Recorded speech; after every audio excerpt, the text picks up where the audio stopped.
حضرت ابو ذر غفاری رضی اللہ تعالیٰ عنہ، ان کا اسم گرامی جندب بن جنادہ ہے، مگر اپنی کنیت کے ساتھ زیادہ مشہور ہیں۔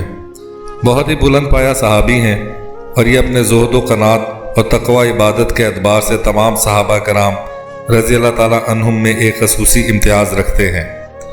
ابتدا اسلام ہی میں اس مسلمان ہو گئے تھے، یہاں تک کہ بعض مورخین کا قول ہے کہ اسلام لانے میں ان کا 5واں نمبر ہے۔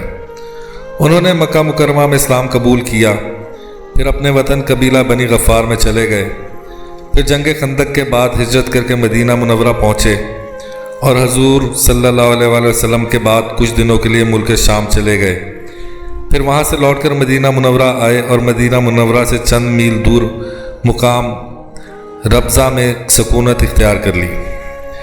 بہت سے صحابہ اور تابعین علم حدیث میں آپ کے شاگرد ہیں۔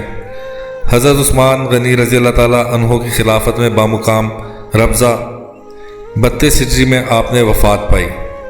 ان کے بارے میں حضور اقدس صلی اللہ علیہ وآلہ وسلم کا ارشاد گرامی ہے کہ جس شخص کو حضرت عیسیٰ علیہ السلام کی زیارت کا شوق ہو وہ ابو ذر کا دیدار کر لے۔